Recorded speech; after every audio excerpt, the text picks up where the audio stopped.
ação de evangelizar é um trabalho de grande importância. Afinal, ela une os tarefeiros e desperta um sentimento de cooperação e benefício da educação moral do ser. A união e unificação dos espíritas, também no trabalho de evangelização, é tema da nossa conversa com a presidente do Conselho Regional Espírita de Uberlândia, Neuza Mendonça. Neuza, muito obrigado por você estar presente aqui na União Entrevista. A gente vai começar perguntando quais ações para conjugar união e unificação do movimento espírita com o trabalho de evangelização. Bom, primeiro nós acreditamos que a união e a unificação ela é antes um desejo, ou precisa ser antes um desejo de fórum íntimo. Cada um, na sua particularidade, na sua especificidade, precisa desejar muito a união e a unificação. Depois, no seu espaço de ação, que é a casa espírita, estar ali integrado na casa espírita, e não apenas num cenário que é a evangelização. Ele precisa se sentir pertencido a este espaço de movimentação, de pensamento, de estudo, de prática, de realização. E esse trabalho, uma vez organizado dentro da casa espírita, está conjugado com as demais áreas, na perspectiva de estar integrados. Aí sim vai se formatando uma ideia de união. E dessa união vem surgindo a aproximação, conscientização, melhor interpretação das suas realizações, do entendimento dessa doutrina, para que a realização aconteça numa perspectiva de unificação.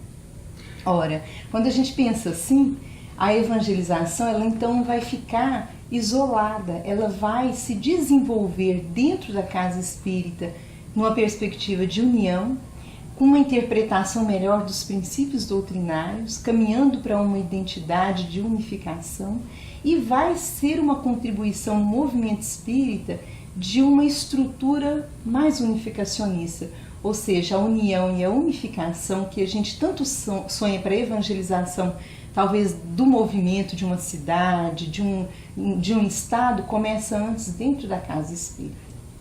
Deus, o que pode ser feito para estimular a aproximação das famílias nas tarefas de evangelização nas casas espíritas? Olha, a gente não vê outra perspectiva a não ser a aproximação mesmo, é o contato.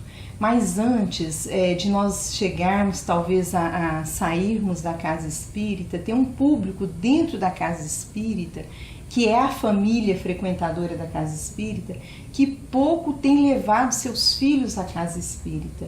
Esse público precisa passar por um processo de sensibilização, de conscientização da importância desse trabalho de evangelização como um apoio para ela, porque na verdade a tarefa de formação religiosa é antes da família, e a casa espírita vai chegar com uma proposta de apoio para essa formação que a família precisa dar. Bom, uma vez conscientizada essa família, dessa sua tarefa e de encaminhar os filhos, para receber ali do centro um apoio, nós precisamos avançar para as famílias que são assistidas fora da casa espírita. Ir até a casa espírita do assistido, dar o apoio, a orientação que esse assistido precisa e trazer as crianças e as famílias assistidas para o centro, para receberem essa orientação doutrinária dentro da casa. Então esse contato de ir lá fora também, visitar, estar presente, as crianças que já participam da evangelização serem periodicamente visitadas em suas casas, isso tudo faz o trabalho se fortalecer. Neuza, quais são as orientações que a gente pode dar para a formação de trabalhadores espíritas na área da infância e juventude e assim atender às necessidades do movimento espírita atualmente? Olha, as orientações elas têm de partir de uma realidade.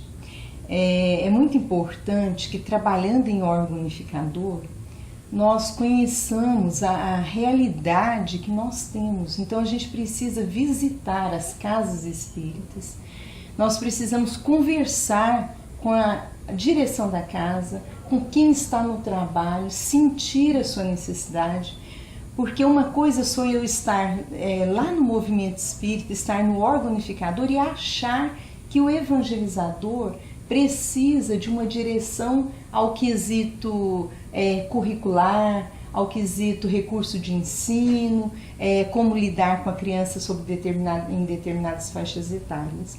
Outra coisa é eu ouvir do evangelizador do que ele não está dando conta, o que ele está dando conta.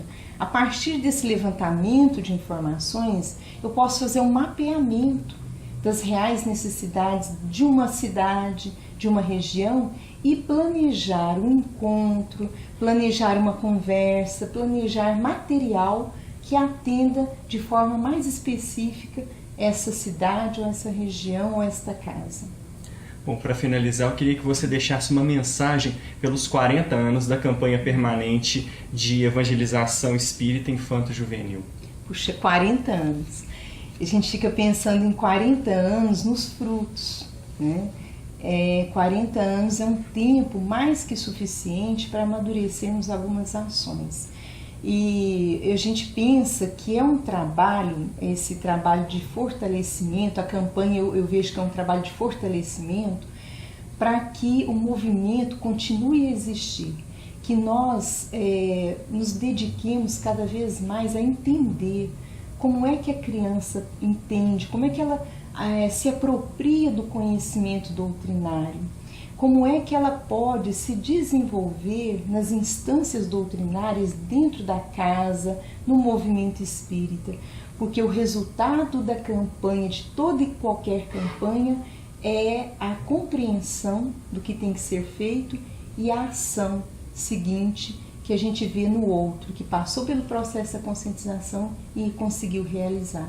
Então, em 40 anos, a gente acredita que já deve ter muitos adultos aí que passaram pelo processo de evangelização. Será que a gente está capturando os resultados desse trabalho nesses adultos? Se não, nesses 40 anos, vamos pensar, o movimento está mais forte a partir desse trabalho? Se não está, onde é que essa campanha pode atuar com mais persistência? E dizer aos evangelizadores, avante! Esse trabalho é de todos, mas de uma forma mais específica daquele que assumiu e que chegou lá naquele cantinho, que é o trabalho mais íntimo da casa, que é a tarefa de evangelização. Ok, então muito obrigado, Neuza, pela participação aqui na entrevista da União Espírita Mineira. Eu que agradeço a oportunidade.